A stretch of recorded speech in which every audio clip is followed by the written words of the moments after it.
Je vous propose de commencer. Je vous souhaite la bienvenue ce matin pour notre Zoom Viens et suis-moi.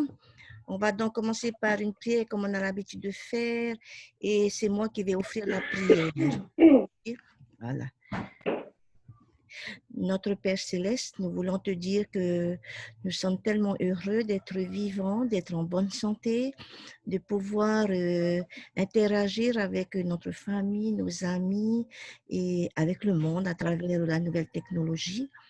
Nous sommes reconnaissants pour ton Fils Jésus-Christ, pour ce jour de sabbat, pour cette belle île dans laquelle nous vivons. Nous te demandons de nous accorder ton esprit pour cette réunion Viens sur moi, afin que nous puissions tous être édifiés et que nous puissions renouveler nos forces, que nous puissions renforcer notre témoignage également et que nous soyons de meilleurs instruments entre tes mains.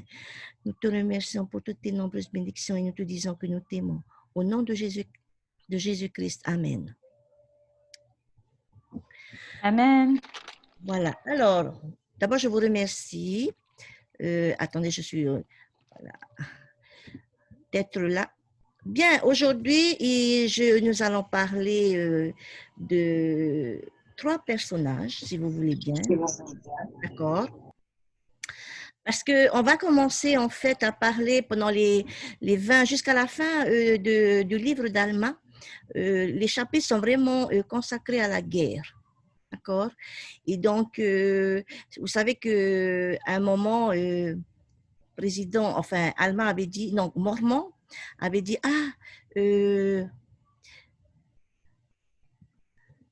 il n'a pas pu écrire la 100e partie de l'histoire du peuple, de son peuple sur les plaques, mais il a fait le choix quand même de garder une grosse partie sur la guerre. Donc, du coup, ça veut dire que quelque part, c'était important d'inclure autant d'histoires sur la guerre. Du coup, c'est ce qu'on va essayer de regarder, pourquoi c'est important. D'accord? Alors, à votre avis, pourquoi c'est important?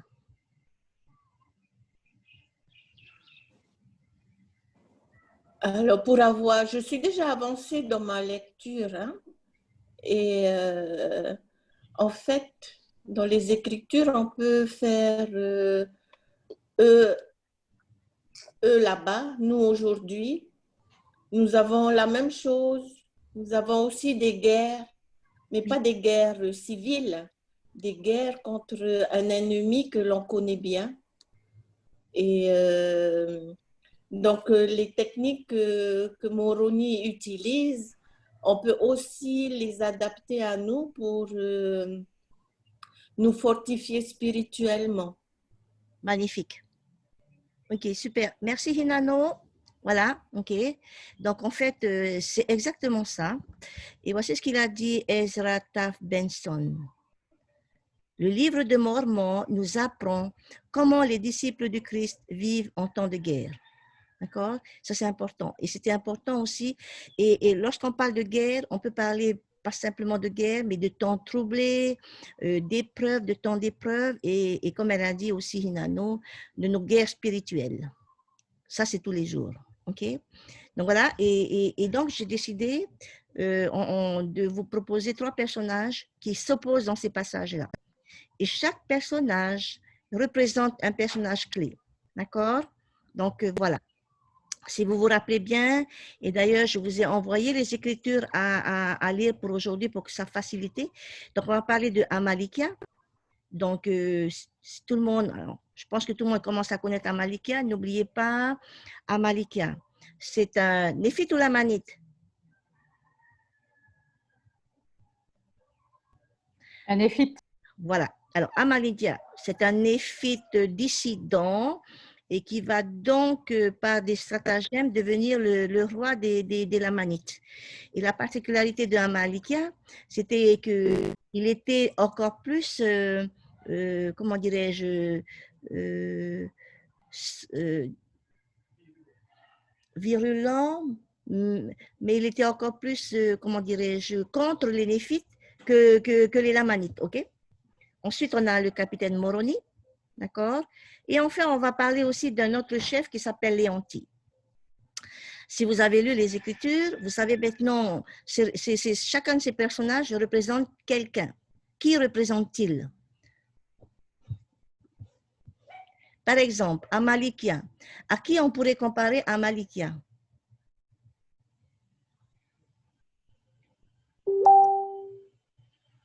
Moi, je pense on peut se retrouver dans chacun des personnages, sauf que je me permettrai jamais de dire que je suis un général de guerre.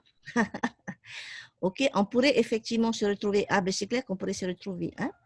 Mais alors, symboliquement, Amalikia, vers quel personnage il pourrait plus être apparenté? Tout comme Moroni. Hein? Si on met ça à un niveau supérieur, mais spirituel, hein? Spirituellement, Amalikia, à qui je pourrais le comparer? À notre grand frère. Voilà, exactement. Ben oui, bien sûr. D'accord. Donc, Amalikia, frères et sœurs, c'est une figure, c'est un symbole, c'est une métaphore, c'est une figure de Lucifer. OK? Donc, du coup, le capitaine Moroni, hyper facile. Le capitaine Moroni est donc, à qui peut-il être comparé?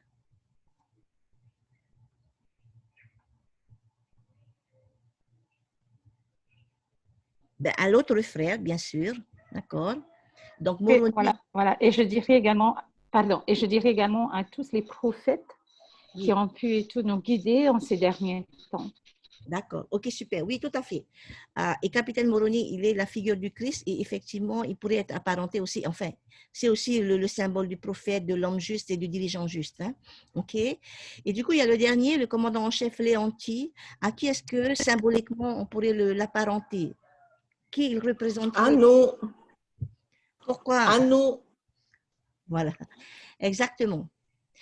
Et on va voir plus tard que Léonti, en fait, il nous représente. OK, mais on reviendra dessus. On va d'abord se focaliser sur Amalikia et capitaine Moroni. Et en fait, comme vous avez déjà lu les Écritures qui sont là, qui sont affichées, donc du coup, je vous ai fait un tableau de comparaison entre Amalikia et capitaine Moroni. D'accord?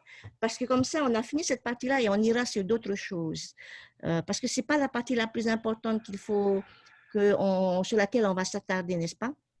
Donc, voici, je vous ai fait un tableau de qu'est-ce qui oppose Amalikia et capitaine Moroni. Et je suis sûre que chacun de vous, quand vous avez lu vos Écritures, vous avez bien vu la différence. D'accord? Vous avez bien vu qu'est-ce qui les différencie. Hein? Voilà. Donc, du coup, je vous laisse regarder un peu, hein, à part leur stature physique. Donc, chacun était un homme grand et fort et capitaine Moroni, un homme fort et puissant. Le reste, tous les opposent. Ok. Amalikia va atteindre le pouvoir, va être nommé dans le pouvoir par la flatterie, la fraude, la tromperie, alors que le capitaine Moroni a été nommé par les juges et la voix du peuple. Voilà. L'autre cherche à régner avec la colère, l'autre il unit grâce aux alliances, grâce à la justice, etc. Voilà. Tous les opposent. On est d'accord, hein? Voilà. Et donc, à partir de là, on comprend un peu qui sont ces personnages et chacun a ses méthodes. Maintenant, nous, ce qu'on va faire là, pour notre étude, on va se focaliser sur le capitaine Moroni. OK?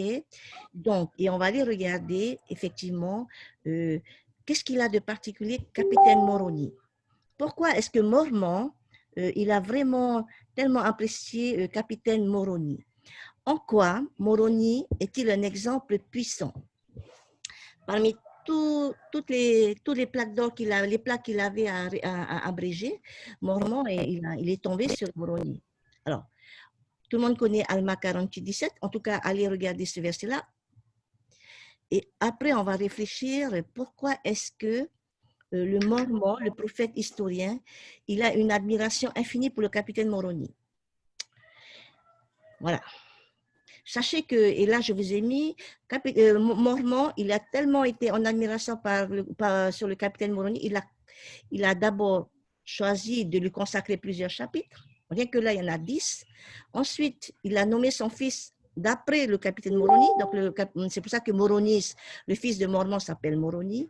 Et enfin, il lui a rendu un des plus beaux hommages. Alma 48-17. Allez, on prend Alma 48-17.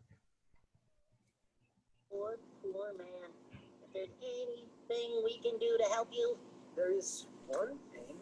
As you can well imagine, my medical bills are extremely Et voici ce qu'il dit. Hein. high. Luckily, I've been Tous able to les hommes trust devaient être un jour semblables à Moroni. Voici, les puissances de l'enfer auraient été ébranlées à jamais. Et le diable n'aurait jamais eu de pouvoir sur le cœur des enfants des hommes. Alors, qu'est-ce qui vous touche dans ce verset? Booties like those two. Ben, enlève ça. Par ce verset, on voit la puissance réelle de Moroni.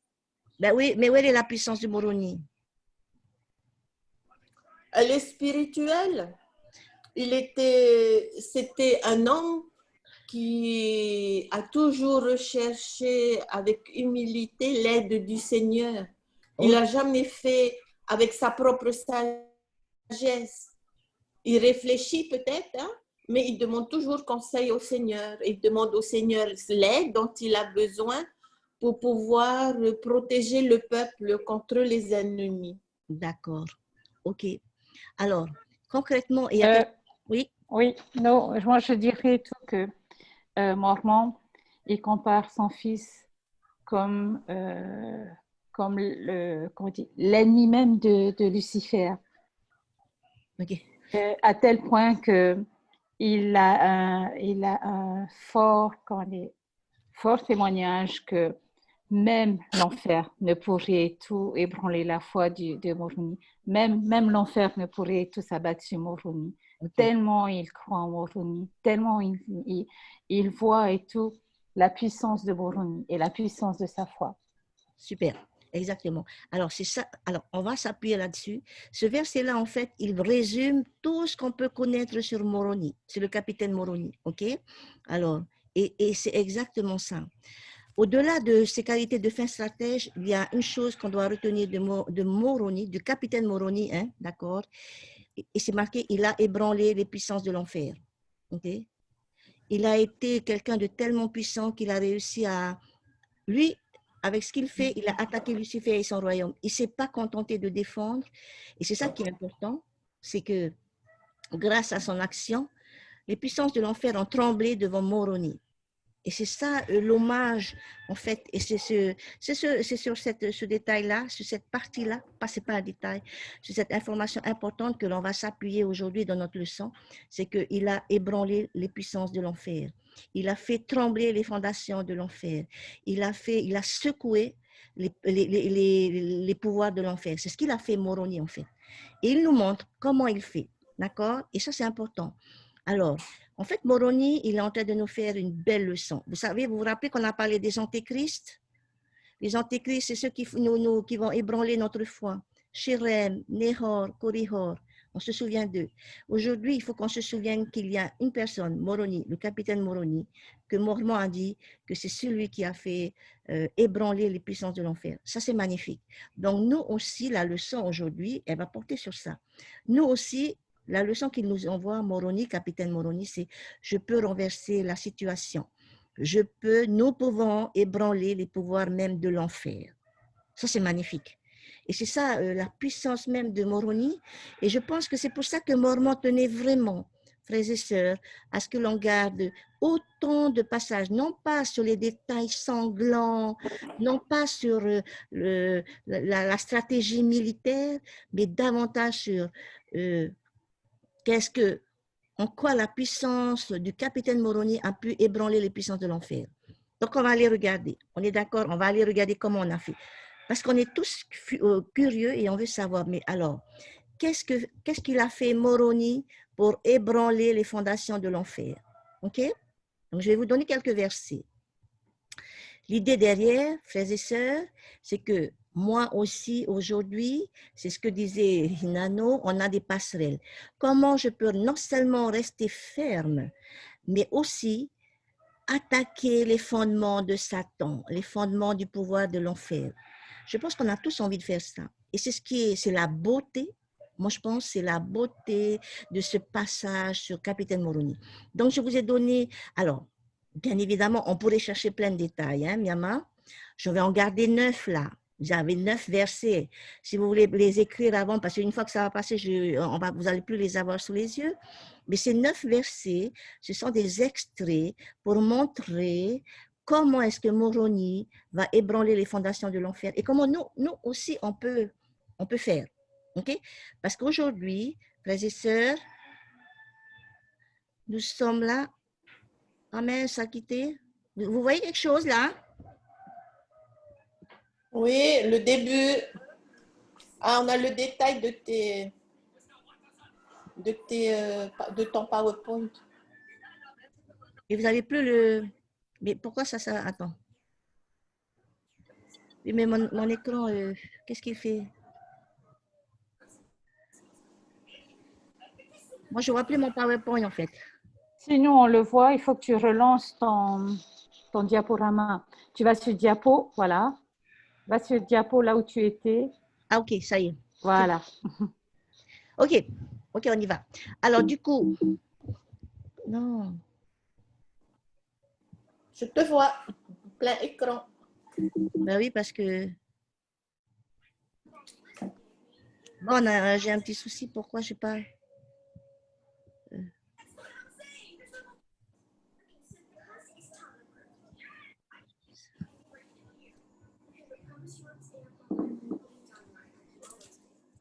Ok. Je vais repartager peut-être alors. Vous Ils voyez sont toujours... beaux, les Picards. Attendez. Ah. C'est bon là? Ouais. Ok. On est bien sur Café Moroni pour ébranler les fondations de l'enfer? Ok, allez, on y va. On va commencer par le premier verset, Alma 43. Il y a 9 points clés que je vous propose de prendre et d'étudier avec vous. Après, vous pourrez aller chercher d'autres points clés, il n'y a pas de souci.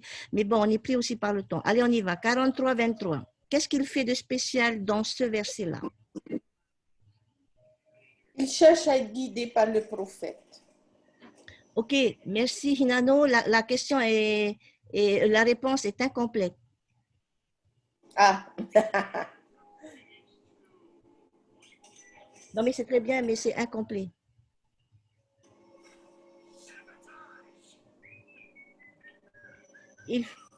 Ben, pour vaincre.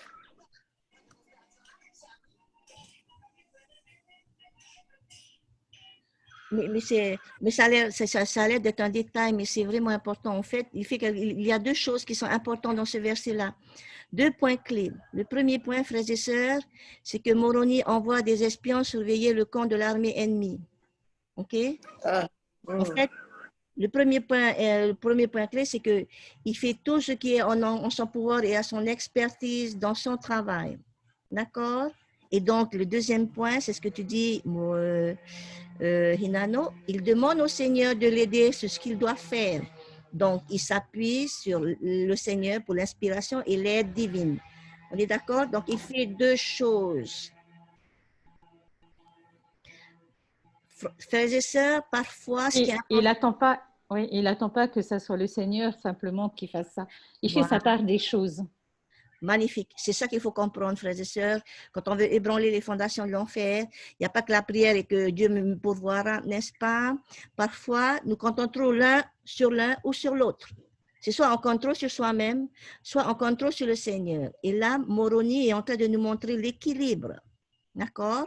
Donc, il dit les secoueurs de l'enfer, on va appeler ça les secoueurs, ou les ébranleurs de l'enfer, ou les agitateurs. Les secoueurs de l'enfer, donc ceux qui veulent être comme capitaine Moroni, ils comptent sur les deux, ils comptent sur leur force et sur le Seigneur. Les deux à la fois, ça doit faire fonctionner. Ne nous contentons pas des prières et du jeûne, il faut aussi qu'on mette à contribution notre propre force. Et lui, il savait exactement faire ça. D'ailleurs, elle le disait, Hinano, il faisait les deux. Hein? Il a demandé l'aide du Seigneur. Donc ça, c'est très important, frères et sœurs. Si on veut ébranler les fondations de l'enfer comme Moroni, il faut qu'on utilise les deux. Voici ce qu'il dit, Saint Augustin. Priez comme si tout dépendait de Dieu et travaillez comme si tout dépendait de vous. Ça, c'est un beau conseil. D'accord? Donc, la première chose, on fait comme si, voilà, on fait travailler à la fois les pouvoirs, son pouvoir personnel sa puissance personnelle et les pouvoirs des cieux. D'accord? Les deux en même temps. Et n'essayons pas de faire trop d'un côté ou trop de l'autre. C'est un équilibre qu'on doit avoir. Et c'est l'équilibre qu'il avait Moroni pour ébranler les fondations de l'enfer. Super, on va pouvoir passer à Alma 44.5. Donc, tout le monde prend café Moroni pour secouer les puissances de l'enfer dans Alma 44.5.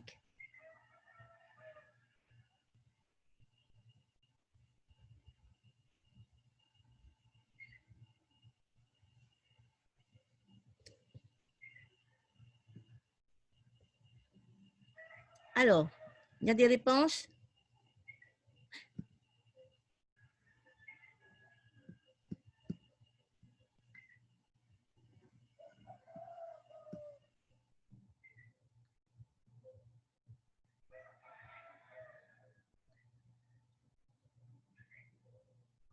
Alors, quelqu'un a trouvé? Sinon, je passe. Hein? Et il témoigne qu'il est sanctifié, enfin par le pouvoir et tout, qu'il a l'autorité de pouvoir OK. agir au nom de Dieu.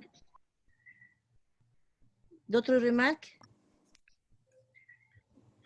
Alors, en fait, dedans, vous allez voir qu'il y a beaucoup de principes. Il parle de foi, il parle, hein? Mais il y a quelque chose que je veux retenir à la fin. Hein? Il va souligner que l'écriture, c'est la source du bonheur. Vous avez vu à la fin? Okay. Il a dit, hein, il a parlé de beaucoup de principes hein, importants. Et ce que je veux retenir dans ce verset, c'est les Écritures, c'est la source du bonheur. D'accord, frères et sœurs? Donc, voilà. Et pour lui, et pour nous, si nous voulons ébranler les fondations de l'enfer, nous devons trouver de l'amour, de la joie dans la parole de Dieu. D'accord? C'est ça, en fait, le deuxième enseignement que Moroni nous montre. Il a dit, voilà. En fait, ça ne doit pas être une corvée de lire les Écritures, mais en tout cas, c'est une source d'amour, c'est une source de bonheur, c'est une source de joie. D'accord? Voilà. Et il dit quelque chose, et ça les aide à appliquer. Hein. Il dit les secoueurs de la foi, donc ceux qui veulent secouer les puissances de l'enfer, ils trouvent le bonheur dans l'étude des Écritures, ils trouvent de la force dans l'application de la parole sacrée. C'est ce qu'il veut dire en fait ce verset 44.5. Donc frères et sœurs, lorsque nous sommes en train d'aimer, d'adorer les Écritures, de trouver de la force et tout, nous sommes en train d'ébranler les puissances de l'enfer, comme le capitaine Moroni. Et ça, c'est quelque chose qu'il répète. Oui, il faut aimer les Écritures. Il faut, plus qu'aimer, il faut trouver de l'amour et de la joie dedans. D'accord? Et il dit, et c'est dans l'application de la parole qu'on aura de la force spirituelle. Ça, on le sait aussi. OK, on peut continuer, je pense. On prend Alma 46.17. Donc, on est déjà au troisième principe. Hein?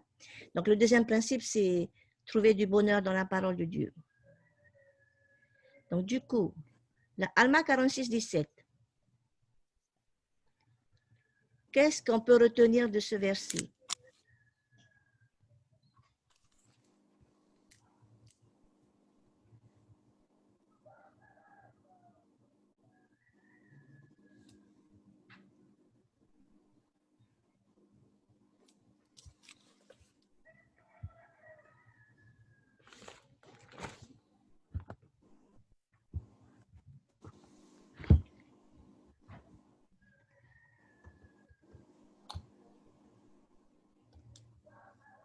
Il a prié pour le peuple. Ah, alors c'est plus que prier. Il converse avec Dieu. OK. Ouais. Est-ce que vous pouvez me donner l'expression exacte du verset?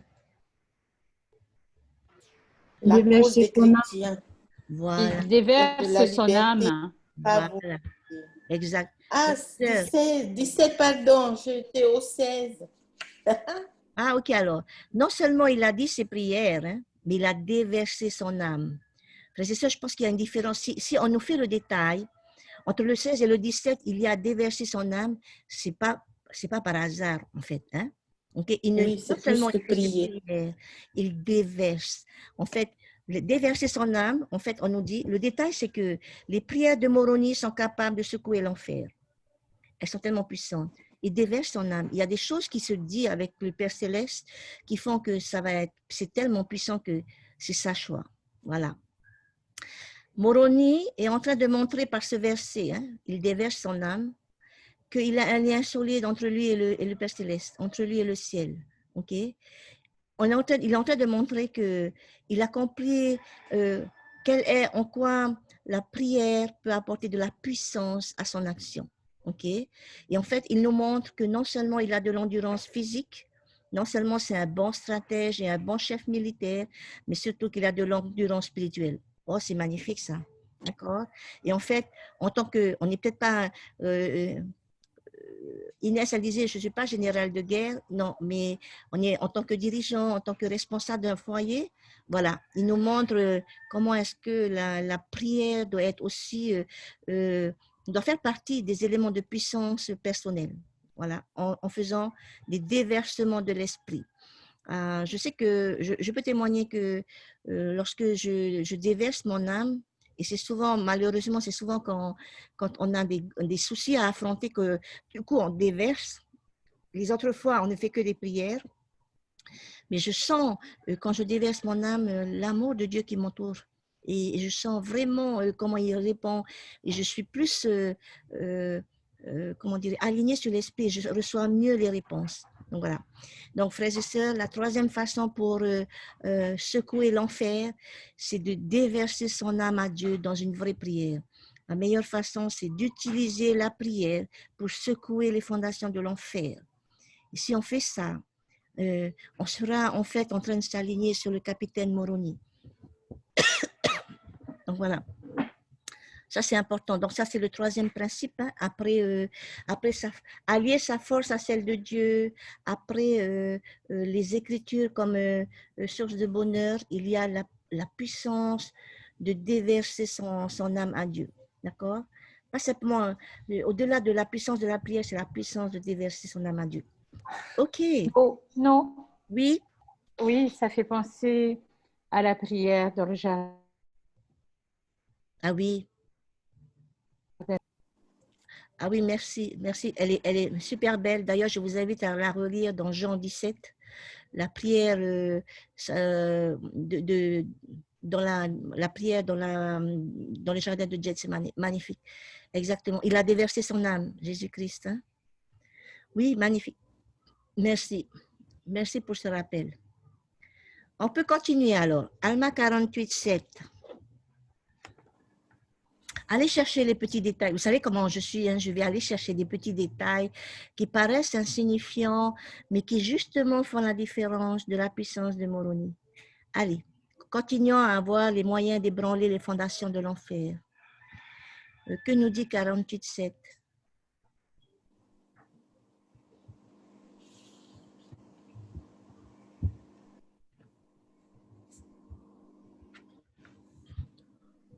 Moroni pousse le peuple à être juste, Ok, à être fidèle, ok, fidèle à Dieu, fidèle à leurs alliances. ok. Autre chose?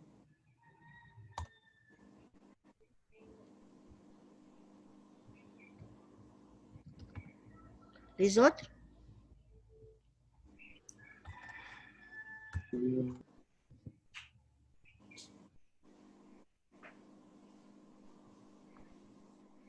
Non, personne? Bon, ben on peut continuer. Hein?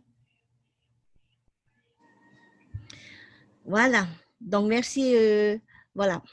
En fait, Moroni avait compris une chose. Pour se préparer, sa priorité, c'était pas...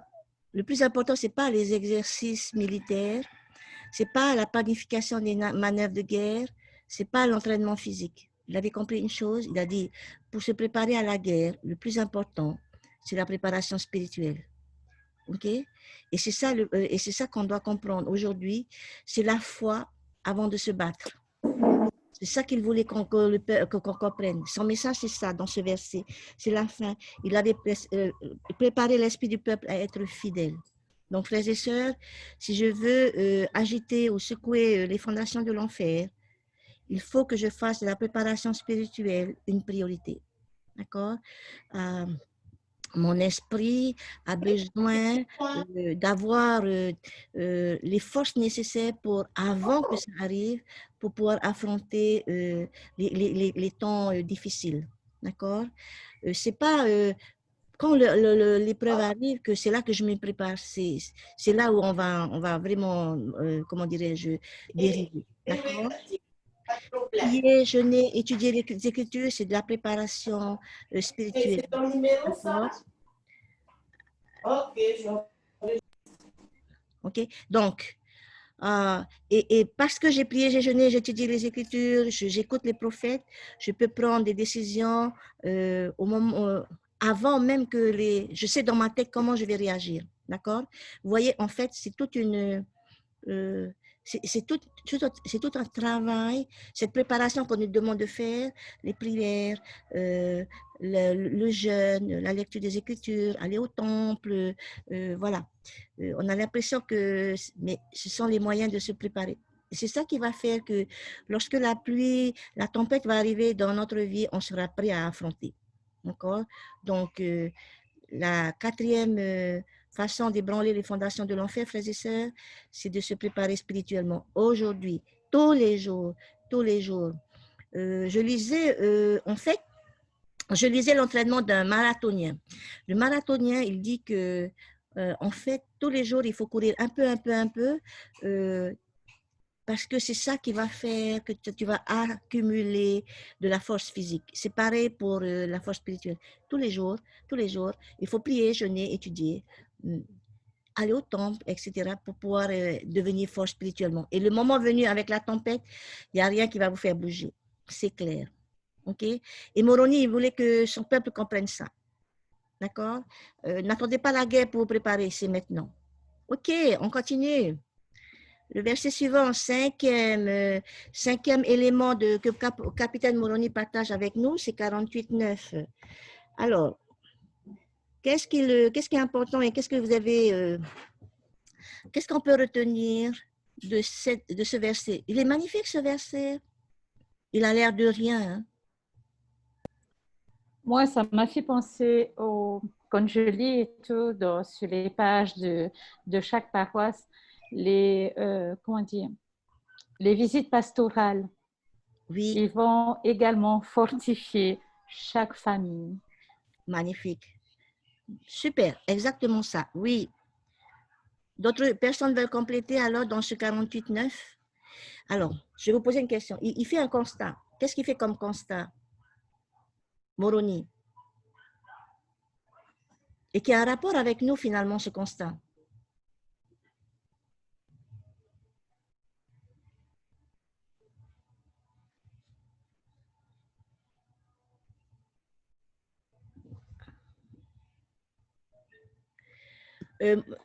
Qu'il a besoin des autres également? Oui et non. Ça a l'air bête dans ce que je vous dis. Ah, Hinano, je ne t'entends pas, mais je te vois parler. Donc, je disais que là où il y avait de la faiblesse, il est allé Voilà. renforcer, il est mis de la force là où c'était faible. Voilà. C'est vraiment important parce qu'en fait, des fois, on n'aime pas parler, mais Moroni, il croyait à l'importance de renforcer là où c'est tout ce qui est faible. OK? En fait, frères et sœurs, nous devons accepter que nous ne sommes pas parfaits et qu'on a des faiblesses. Des fois, on a l'impression, enfin, je sais pas, des fois, on a l'impression qu'il faut qu'on soit fort partout. Ben non, on n'est pas fort partout. D'accord? On a tous des faiblesses. OK? Chacun les siennes. Les faiblesses, ce sont peut-être mes forces. Mes forces, ce sont peut-être des faiblesses, mais ce n'est pas grave. Le plus important, c'est qu'on accepte le fait qu'on a des faiblesses. Et qu'à partir de là, je sais où je dois travailler, n'est-ce pas? Voilà. On ne permet pas aux faiblesses de rester des faiblesses. Éthère 12, 27. Okay? On va travailler sur nos faiblesses pour qu'elles deviennent des forces. Et c'est pour ça que c'est important aussi le service pastoral, comme tu disais Inès, c'est parce que justement, le service pastoral, ça doit nous aider là où nous sommes faibles. Mais ce qui est important de retenir dans ce verset-là, c'est de se dire, j'ai des faiblesses, je dois travailler sur mes faiblesses. Ok? Je ne dois pas faire comme si, oh non, mais moi, je ne suis pas faite. Il n'y a pas, de gens parfaits sur terre, à part Jésus-Christ qui est parti. Ok? Il faut accepter qu'on est faible, ce qui veut dire qu'il faut accepter de travailler sur ses faiblesses. Ok? Parce que ne vous inquiétez pas, Satan ira travailler sur ses faiblesses. Il va se précipiter sur ces faiblesses-là. Et c'est pour ça que Moroni, il nous montre que ce n'est pas seulement des faiblesses. Les fortifications qu'il met, ce n'est pas seulement des fortifications physiques, mais c'est bien des fortifications spirituelles. Et d'ailleurs, il n'y a pas de souci. Nos fortifications spirituelles, c'est le service pastoral, les écritures, le temple, la prière, enfin, voilà. Voilà. Tu sais, tout est lié, en fait.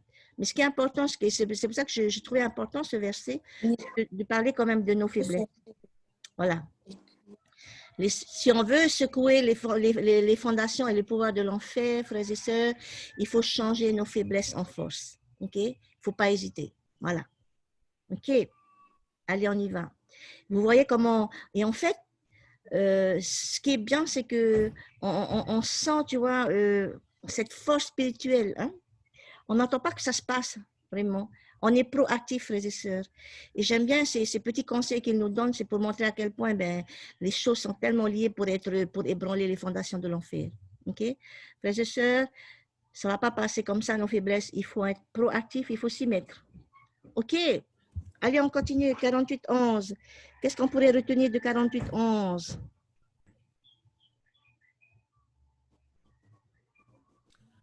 Toutes ces qualités, hein? Ah oui, on voit bien toutes les qualités de Moroni. Et puis, il y en a une peut-être qui va attirer. En fait, quand vous regardez bien ses qualités, on va voir que Moroni, il est vraiment motivé et animé par des causes justes. D'accord?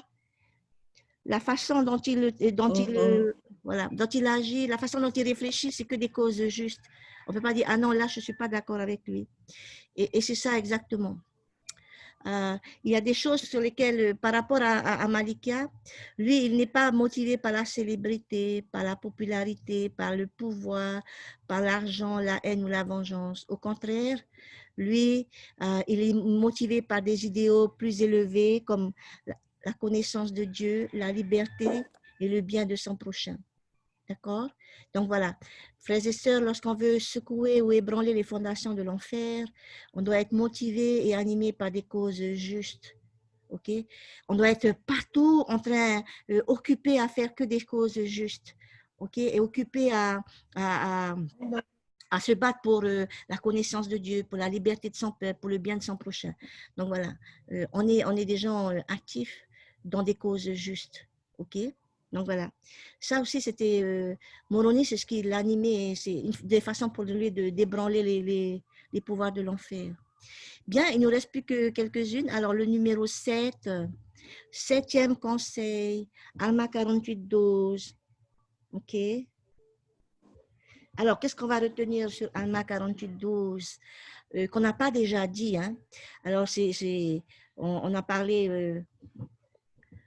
on a parlé des Écritures, on a parlé de déverser son âme, on a parlé de ses causes justes. Maintenant, dans Alma 48-12, qu'est-ce que je pourrais retenir d'important qui va pouvoir ébranler les pouvoirs de l'enfer?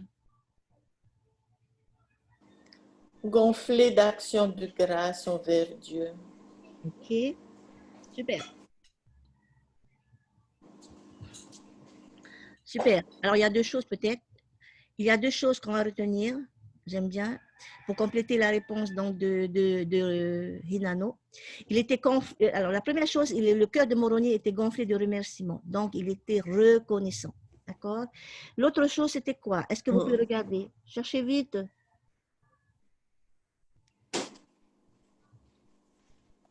Il était altruiste et souvent il le faisait pour le bien de l'autre, jamais pour soi. Il n'était pas égoïste. Il ne le faisait pas pour sa propre, sa propre gloire. Il le faisait pour la gloire de Dieu. OK. OK. Alors, regardez bien, à la fin du verset, il y a un détail qui doit vous... Au bien-être et à la sécurité. Non, mais il faisait... Alors ça, on l'a déjà dit dans l'élément numéro 6, hein, ce sont les bonnes causes. Non, il y a un autre détail, OK? Alors, à part là, le premier détail, c'est les. Après être gonflé de gratitude, il y a un autre détail. Vous La voyez pas? bénédiction qui est Travail conférée à son peuple. énorme. Ah, j'ai entendu. Les bénédictions qui sont Travailler conférées à énormément. son peuple. Voilà. En fait, il travaillait énormément. Allez, souligner énormément.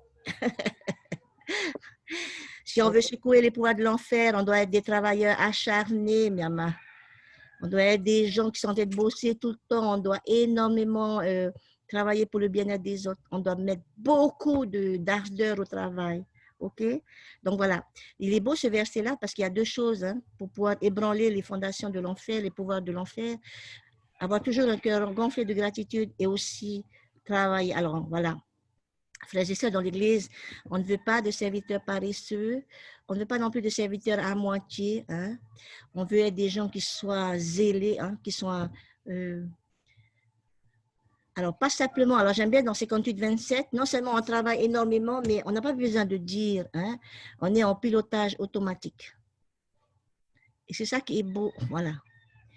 Et du coup, hein, j'espère qu'à vous, à chacun de réfléchir sur quel est mon niveau d'engagement dans le travail du Seigneur. OK? Je suis sûre que nous avons tous le cœur gonflé de gratitude. Je le sens et on le voit dans nos actions. Mais après, il faut se poser la question, est-ce que je suis un travailleur acharné? Ou bien juste un travailleur moyen? Ou bien juste, ouais, ok, voilà. Mais à chacun de s'évaluer.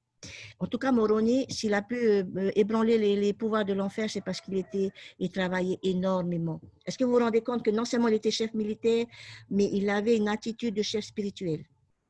Donc, faisons comme lui si nous voulons ébranler les pouvoirs de l'enfer. OK. Eh bien, il nous reste deux derniers. Alma 48-13.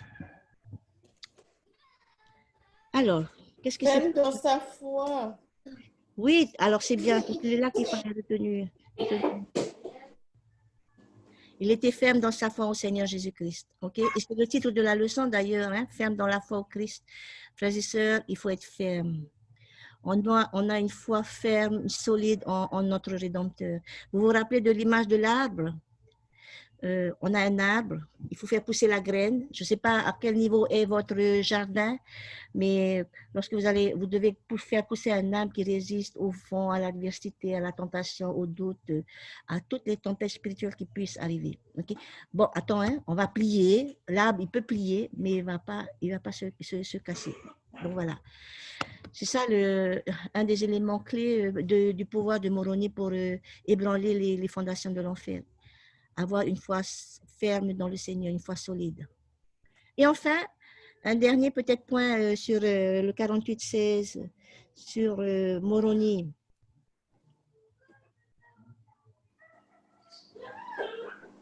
Quel était le troisième élément important du pouvoir de Moroni pour ébranler l'enfer?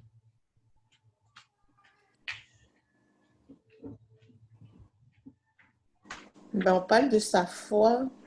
Oui, mais justement, un dernier élément qui montre que vraiment il dit, il mettait son cœur à Mettre son cœur, il mettait sa gloire. Oui, après, mais il faisait quoi finalement? À la fin. Et d'ailleurs, il encourageait son peuple. À résister à l'iniquité. Voilà, magnifique. Et avant de l'iniquité, à garder les commandements. OK? Il mettait son cœur à garder les commandements et à résister à l'iniquité. Waouh. Mettre son cœur là-dedans, se concentrer. Je dois garder les commandements, je dois résister voilà. OK? Si on veut secouer l'enfer, frères et sœurs, on doit être obéissant à Dieu. On doit être obéissant aux commandements et on doit être obéissant au conseil des prophètes. Je répète, si je veux secouer l'enfer, je dois faire ça. Mettre mon cœur à être obéissant à Dieu. D'accord? Voilà. Trouver du bonheur à garder les commandements de En Dieu. discutant avec quelqu'un, il disait qu'à l'heure d'aujourd'hui, faire le bien, ce n'est plus ce qui est aussi important. À l'heure actuelle, c'est faire ce qui est juste. Ok. Oui. C'est un peu plus loin que faire le bien. Et d'ailleurs, il y a un... Alors, par rapport à ça, il faudrait aller relire un discours d'une de nos autorités. Je me demande si ce n'est pas le président Nelson qui disait il y avait le bon, le bien et le meilleur. En fait, aujourd'hui, on nous encourage à faire le meilleur. D'accord? Voilà. Voilà. Et je pense que Moroni, c'est aussi quelqu'un qui a enseigné qu'en fait, les commandements, c'est quelque chose qu'on doit vraiment aimer. C'est pas des, comment dire, c'est pas des restrictions en fait. C'est pas pour nous empêcher de vivre, mais c'est bien des conseils divins parce qu'ils nous aiment, d'accord? Ça c'est la première chose. Et la deuxième, bien sûr, on doit être activement engagé à résister au péché. Donc voilà, frères et sœurs, voilà en fait les quelques conseils. En tout cas, ce qu'on peut retirer de la vie du capitaine Moroni. Hein. Il a vraiment non seulement lui, il a appliqué cela dans sa vie, mais il a aidé le peuple à acquérir ces neuf points clés, ces 9 principes clés. Et c'est parce qu'il a fait tout ça. Vous avez vu comment Mormon, des centaines d'années après, quand il a abrégé la vie de Moroni, il a dit, c'était grâce à lui, il a montré comment on peut ébranler les fondations de l'enfer. C'est pour ça que c'est vraiment beau. Et c'est ce qu'on va retenir du capitaine Moroni. C'est celui qui a montré comment est-ce qu'on peut ébranler les fondations de l'enfer, les puissances de l'enfer. Nous aussi, frères et sœurs, on peut faire comme lui. OK? On peut, j'espère que nous avons tous aujourd'hui envie d'être quelqu'un qui s'attaque au pouvoir de l'enfer par la manière dont nous vivons, comme le capitaine Moroni. Et on va terminer par Léontie. Je sais que j'étais un peu vite, mais vous allez avoir le diaporama et vous allez pouvoir revoir chaque partie. Mais en tout cas, ce qui est important, c'est je retiens que le capitaine Moroni, c'est un exemple pour moi pour que je puisse devenir aussi un secoueur des pouvoirs de l'enfer. D'accord? Et la deuxième, c'est on va regarder l'histoire de Léontie. Pourquoi est-ce que Léontie, on dirait que c'est nous? D'accord? Alors, et pour ça, je vous invite à prendre le chapitre 47 et on va prendre donc, du verset 9 à 19. D'accord? Ce sont les versets que je vous ai donnés, donc ça va être très facile pour nous. Parce qu'en fait, dans cette histoire de Léontie, on a, alors, Mormon, il a laissé cette histoire pour vous montrer en fait quelle est la technique de Satan pour attirer les gens hors de leur lieu de sécurité. Ok? Sachez que Léontie, il était sur une montagne. Ça s'appelle le mont Antipas. D'accord? Il était là, stationné tout en haut. Et tu as Amalikia, donc toujours le même Amalikia qui a affronté Moroni, qui veut devenir le roi des Lamanites. Donc, il peut avoir la place. Voilà. Okay? Et donc, on voit l'histoire d'Amalikia, quelles sont les tactiques qu'il met en place pour faire descendre Léontie dans sa montagne. Mais ce qui est important, frères et sœurs, ce n'est pas l'histoire de Léontie. Ce qui est important, c'est comment est-ce que Satan, quelles sont les tactiques de Satan pour me faire sortir de ma zone de sécurité. Ma zone de sécurité étant, on va dire, c'est un symbole, ce mont Antipas. Okay? Le mont Antipas, c'est la montagne de ma foi, la montagne de mes alliances. Okay? Vous voyez ça? Donc, allez, on y va. Alma 47, 9 à 12. Alors, on va juste prendre 4 tactiques. La première, c'est Alma 47, 9 à 12. Après, ce sera Alma 12 tout seul.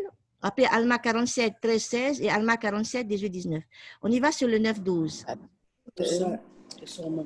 Alors, 47, 9, 12.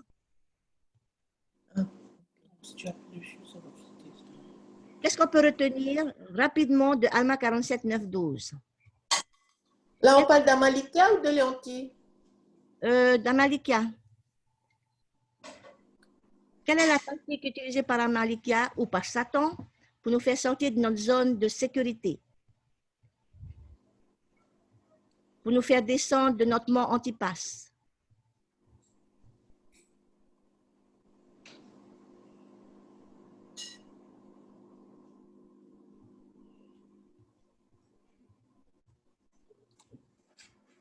Ben, il a tenté à plusieurs reprises hein, de faire descendre Léontie. Ah, ok. Combien de fois? 4 fois. Ok. Frères et sœurs, la tactique numéro 1 de Lucifer, être persévérant. Ok. pour nous faire sortir de notre lieu de sécurité, pour faire Amalikia, pour faire descendre les Hanti de sa montagne. Ok? En 3 versets, il va demander 4 fois à les Hanti de descendre. Ok? Donc, vous voyez comment il est persévérant. Frères et sœurs, Satan sera toujours persévérant dans ses efforts à nous abattre. Ok? Donc, concrètement, ça veut dire qu'on doit être persévérant à résister et à refuser. D'accord? La tentation, elle ne va pas venir une seule fois, elle va venir plusieurs fois, jusqu'à ce qu'on lâche. OK? Satan est très patient, il est impatient. Donc, faisons attention et soyons fermes. OK? Il va toujours essayer encore et encore. Et encore. D'ailleurs, vous voyez l'histoire de Léontie. Qu'est-ce qui se passe? Est-ce que Léontie, Léontie va descendre? D'accord? Oui, tout à fait. Voilà. Voilà. Frères et sœurs, la première chose, c'est que Satan il sera toujours là. Il va être consistant dans la tentation. OK, on passe au deuxième. 47-12. Allons-y sur 47-12. OK.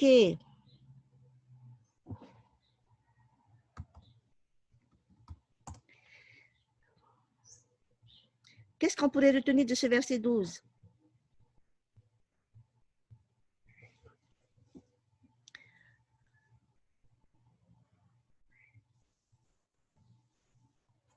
Qu'est-ce qu'il fait pour convaincre, qu'est-ce qu'il va faire à Malika pour convaincre les Hanti, il faut descendre?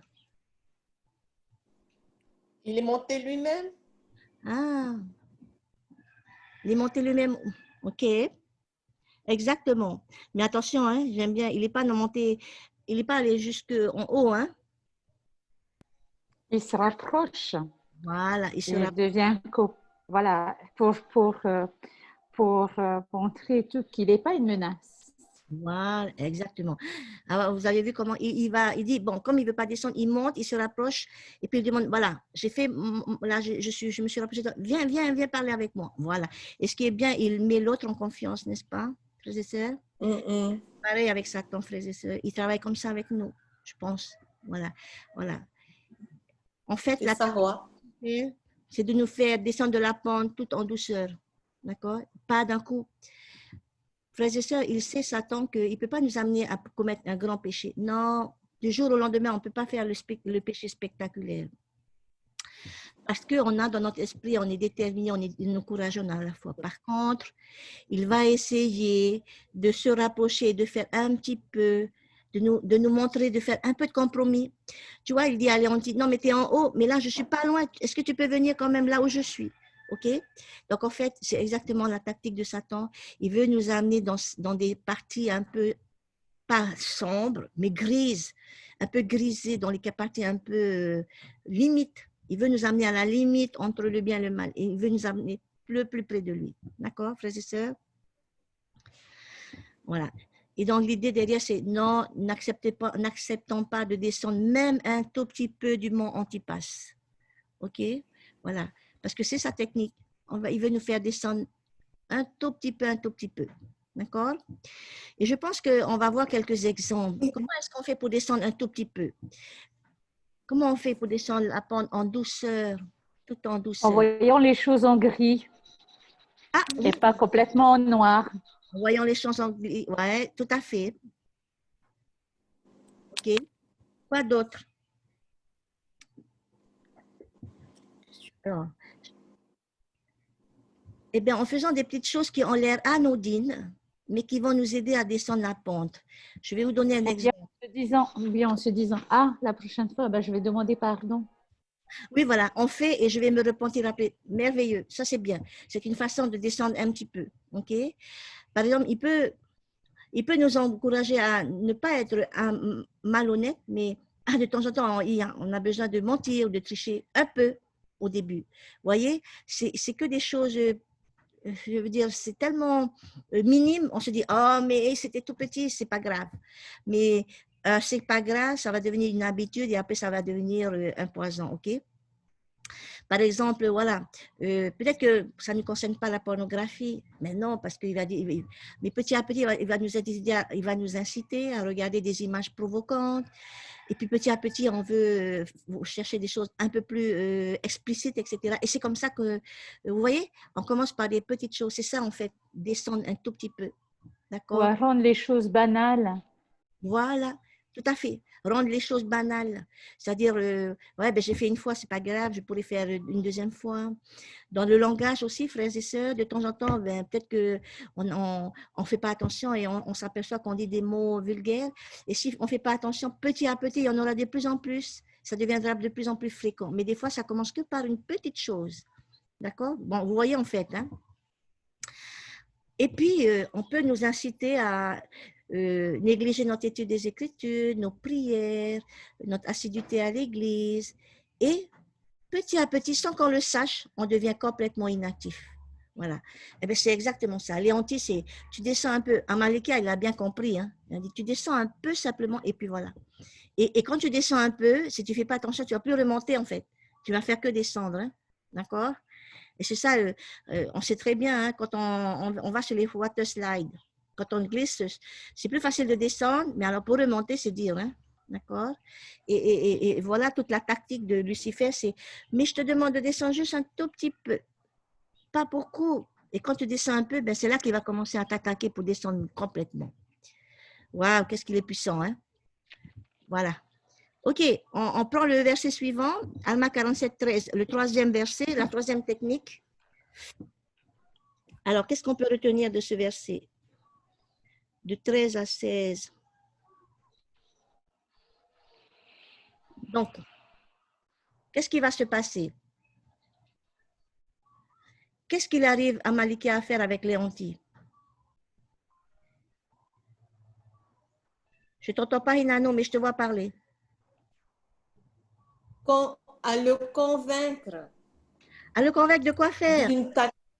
d'une tactique. Ben, Léontie, il avait fui pour une raison. Okay. Il ne voulait pas suivre les ordres du roi. Ok, oui. On se souvient, hein, Léontie, il est parti avec une partie de l'armée parce qu'ils n'étaient pas d'accord avec le roi le roi de l'Amanite. Mais il y a une chose qui est importante, c'est que Amalika a réussi à le convaincre de descendre complètement de la montagne. Hein? Ok? On est d'accord. Oui. Il va descendre, il dit, hé, viens. De la montagne. Il va aller et dans de faire prisonnier les autres. Voilà. Il va aller dans l'armée qui est commandée par Amalika. Et Amalika lui a dit, je vais te donner. Il va être son second. Voilà.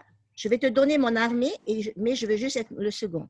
Mais Amalika, il savait très bien ce qu'il fait, n'est-ce pas? OK? Donc, voilà. Et Amalika, alors, ce qui est intéressant, c'est que Amalika va toujours se sentir en sécurité parce qu'il descend avec ses gardes. D'ailleurs, non, Léontie. Et Amalika lui dit, descends avec tes gardes. Et lui, il se sent en sécurité. Il a l'impression qu'il est en position de puissance et de sécurité. Mais en fait, à partir du moment où il est descendu, il n'est plus en sécurité. OK? Et à partir du moment où il est sorti de sa zone de sécurité, il va continuer à descendre inexorablement. Voilà. Et Léontie n'a jamais eu vraiment le contrôle. Parce que à chaque étape, c'était la volonté d'Amalika qui était en train de se réaliser. Vous voyez comment c'était? Amalika avait déjà son plan. Satan a déjà son plan pour nous. D'accord? Et il suffit juste qu'il envoie les bons signaux pour dire non, un petit peu, allez, viens encore un peu plus. Vous voyez? Voilà. C'est exactement ça. Satan, il a l'impression, il dit non, mais il nous donne l'impression qu'on est en contrôle, que nous pouvons gérer. C'est ce que Amalika fait croire à Léontie. Viens, tu vas avoir mon armée à toi et je serai ton second. D'accord? Et il a toujours cru que, ok, il pourra s'arrêter à n'importe quel moment. Ok? Mais en fait, non. Hein? La troisième tactique d'Amalikia, la troisième tactique de Satan, frères et sœurs, c'est de nous donner l'impression que nous gardons le contrôle. Ok? C'est simple. Il nous donne l'impression que non, mais une fois, ce sera bon, tu pourras retourner après, il n'y a pas de souci. Ok? Ce sera toujours toi qui décides. Si tu décides de retourner ou de te reporter, c'est toi. C'est ça, en fait. J'ai l'impression, en fait, frères et sœurs, des fois, on se dit, même les jeunes, ils disent, ah, mais non, mais moi, mais ça ne m'arrivera pas. Je n'ai jamais péché, moi. Je serai toujours en contrôle. Moi, j'ai ma foi, j'ai mes alliances, je vais au temple. On a l'impression que, voilà, je fais tout ça bien. Mais une fois que Satan nous a convaincus de descendre un peu et qu'à la maison, il y a des choses qu'on fait moins bien, bien mal, la descente va continuer si on ne se repent pas et on ne retourne pas là-haut. D'accord? Voilà. Ne nous laissons pas bercer par les fausses illusions de Satan. Ce sont des fausses impressions. On a l'impression que quand on est dans le péché, on peut toujours revenir facilement. Voilà. Non, mais j'ai ma foi. Non, c'est pas possible. Une fois que tu as glissé, c'est difficile de remonter. OK? Et on est tous d'accord.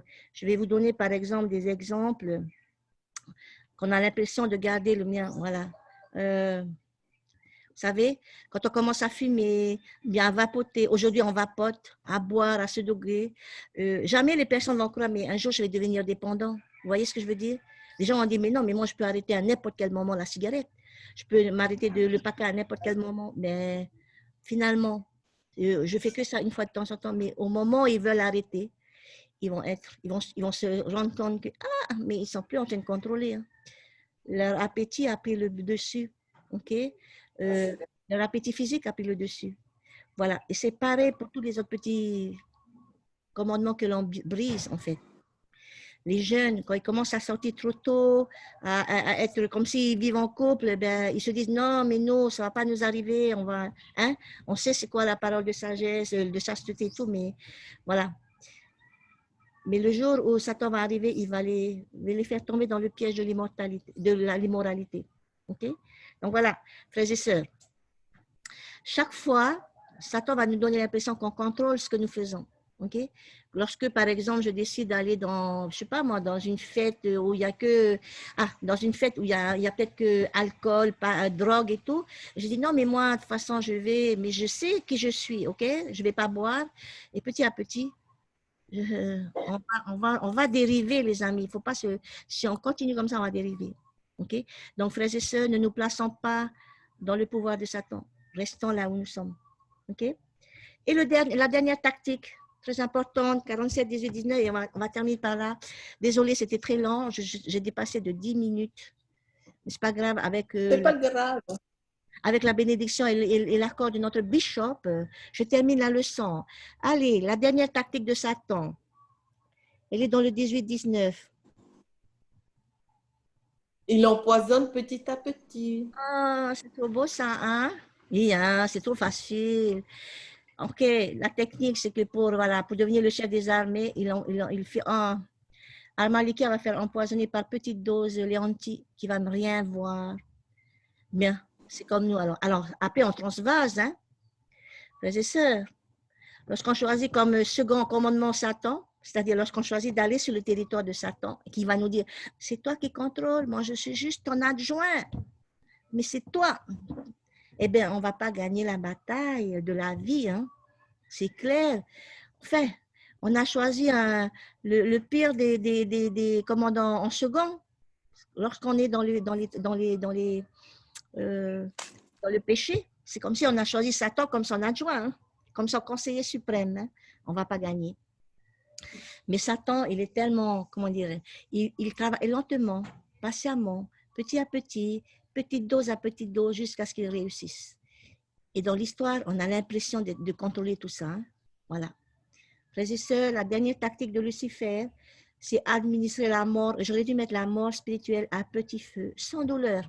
On a l'impression que, mais le jour où on veut se mettre, on s'aperçoit, waouh, mais je suis carrément au fond du trou là. Le jour où on va se rendre compte, et encore si on se rend compte, sachez que rien qu'à voir autour de nous, les gens ne sont pas conscients qu'ils sont dans l'erreur. Et ils quittent ce monde en étant encore dans l'erreur, mais ils n'ont pas eu conscience qu'il y avait une bataille spirituelle qui s'est jouée et qu'ils ont échangé leur droit d'aînesse contre un plat de lentilles. OK? Voilà. Et donc, vous voyez, c'est exactement comme les lentilles. Il pensait qu'il avait le contrôle et je suis sûre qu'il n'a peut-être pas vu qu'il commençait à se sentir malade, mais en tout cas, et même peut-être que quand il est mort, il ne savait pas que, il pensait peut-être que c'était lui qui contrôlait, mais non, il n'était pas du tout en contrôle. Frères et sœurs, c'est exactement ça, comme ça que Satan fait dans la bataille spirituelle avec nous. OK? À partir du moment où nous décidons de descendre même un tout petit peu de notre montagne, antipasse, eh bien, si on ne fait pas attention de remonter tout de suite, hein, eh bien, on va commencer à dégringoler. OK? Voilà. Non, non, Oui. je peux rajouter quelque chose? Allez-y, bien sûr. C'est juste une réaction par rapport à ce qu'on disait dans notre discussion et dans la leçon. C'est le terme, oui, sortir de sa zone de confort. Si je peux rajouter quelque chose là-dessus. Dans tout ce qu'on peut écouter, dans tout ce qu'on peut nous dire aussi, dans nos vies personnelles, dans nos vies professionnelles, on nous encourage à sortir de notre zone de confort. Sauf que, si je peux me permettre, je vais dire et tout que cette montagne d'Antipas, qui est notre montagne de foi, je recommanderais fortement de ne pas sortir de cette zone de montagne de foi, contrairement à ce qu'on peut nous encourager à faire de notre vie professionnelle, de notre vie personnelle. Parce que dès qu'on sort de cette zone de confort, comme on dit, c'est vraiment tous les fondements d'une sécurité que nous avons. La magie ne s'opère pas en dehors de cette montagne de foi. Okay. La magie, elle s'opère dans cette zone de confort parce qu'on peut voir justement, en étant au-dessus et en étant sur cette montagne, tout ce qui peut se passer. Alors que quand on est en bas, comme je le fais, on a difficilement, c'est difficile parce qu'on a tout le temps des nuages autour de nous. Et je peux dire et tout que moi, actuellement, je suis dans cette zone hors de confort, quoi. Et c'est vrai qu'il est difficile de remonter quand on est en dehors de cette zone de confort, quand on est en dehors et tout de notre montagne de foi. Merci. Voilà ce que j'avais à dire. Merci pour ton témoignage. Je voulais juste faire une petite rectification. J'ai bien parlé de sortir de sa zone de sécurité. D'accord? La sécurité, c'est dans les alliances, c'est dans la foi, c'est dans la lecture des Écritures. Et à confondre avec sa zone de confort. En fait, la zone de confort, on a besoin, franchement, frères et sœurs, on a besoin de sortir dans notre zone de confort, c'est-à-dire dans ce que je connais, pour pouvoir nous épanouir. Par contre, même quand je sors de ma zone de confort, je dois rester dans ma zone de sécurité. Ma zone de sécurité, je dois me déplacer avec, mais ce sont toutes mes alliances, toute ma foi, etc. Enfin, je ne sais pas si vous arrivez à voir, quand on parle de zone de... D'accord. Okay, mais on nous encourage... Je voulais rajouter quelque chose. Oui, allez, vas-y. Vas-y, mais quand on parle de montagne, hein, quand on parle de montagne, on est sur les hauteurs comme à Orimou, hein? Et oui. Donc, plus on est en hauteur, plus il y a de la lumière. Exactement. Et donc, et on va comparer cette lumière au Christ, à nos alliances, au commandement, à tout ça. Et c'est là que nous sommes en sécurité. Oui, oui, tout à fait. Dans les hauteurs, plus près, le plus haut possible qu'on puisse se rapprocher du Christ. Exactement. Et si on suit Satan et qu'on descend des hauteurs, eh bien, nous ne serons plus en sécurité.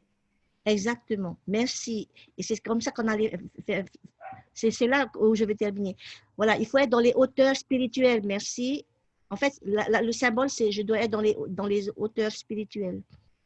Et Satan, lui, tout ce qu'il veut nous faire faire, c'est de nous faire descendre dans les profondeurs de l'enfer. OK? Donc voilà. Frères et sœurs, c'est ça le va-et-vient. Satan veut qu'on aille dans les profondeurs de l'enfer, mais nous, on doit rester dans les hauteurs spirituelles. OK? Ce mot Antipas, c'est bien un symbole. D'accord? Voilà. Ce mot Antipas, c'est la montagne de notre foi, de nos alliances, de notre engagement à garder les commandements. Ça, on doit rester dans ces hauteurs spirituelles. Mais ces hauteurs spirituelles ne doivent pas nous empêcher de sortir de notre zone de confort. Voilà. En tout cas, frères et sœurs, voilà. Ce qu'on peut apprendre il y a plein de choses qu'on peut apprendre, mais ce qui est important, c'est faisons attention aux tactiques de Satan, mais surtout, soyons quelqu'un comme Capitaine Moroni, participant à faire ébranler les pouvoirs de l'enfer. C'est l'encouragement que je nous fais à tous OK? Et n'oubliez pas, quelque part, l'histoire de Léontie, il est en train de nous dire, ne faites pas comme moi, restez sur le mont Antipas, restez sur votre montagne spirituelle et ne descendez jamais. Frères et sœurs, il y a de la sécurité pour nous d'être dans les hauteurs spirituelles. Je le sais. Et nous le savons tous. OK? Que ça, c'est tellement important. Je sais que Dieu vit. Je suis reconnaissant pour cet exemple. Waouh! Cet exemple du capitaine Moroni. Et je suis reconnaissante qu'il nous donne l'opportunité de nous aussi, nous pouvons être des secoueurs des pouvoirs de l'enfer par la façon dont nous vivons. Et je vous encourage tous à vous replonger à nouveau dans l'histoire du capitaine Moroni qui est tellement magnifique et à tirer les leçons de Léontie. Dieu nous aime et il nous a donné le livre de Mormon. On se rend compte chaque semaine, il nous donne le livre de Mormon pour que nous puissions être élevés, pour que nous ayons la plénitude de l'évangile. Et il nous aime et il veut que nous retournions en sa présence. Au nom de Jésus-Christ, Amen. Amen. Donc voilà, frères et sœurs, je vous remercie pour votre présence. On va terminer par une prière, si vous voulez bien. Et je vais demander alors, qui c'est qui est là? À Sœur Maureen, de nous offrir notre prière.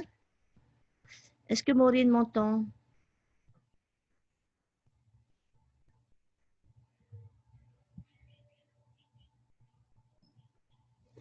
Bon, elle ne m'entend pas.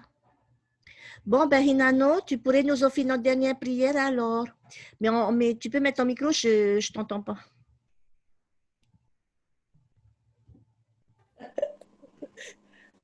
Ok.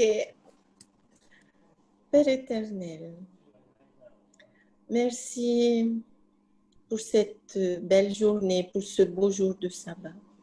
Merci pour les enseignements partagés ce matin qui éclairent notre esprit et qui nous fortifient et nous préparent à vaincre les tactiques de Satan en suivant les conseils de Moroni, du capitaine Moroni, en suivant les tactiques qu'il a montrées, comment il a préparé le peuple à vaincre l'ennemi par la foi. Nous te remercions, Père, pour tout ce que tu nous donnes, pour toute cette connaissance et pour les personnes que tu as appelées pour nous aider à mieux te connaître, à mieux nous préparer. Aide-nous à nous fortifier, à continuer à respecter ce jour de sabbat et surtout à mettre en application tout ce que nous avons appris aujourd'hui. C'est l'humble prière que nous t'adressons. Au nom de notre Sauveur Jésus-Christ. Amen. Amen. Amen. Amen. Merci à tous. Bon dimanche. À tout à l'heure. Oui, à tout à l'heure. Bon dimanche à tous. Merci.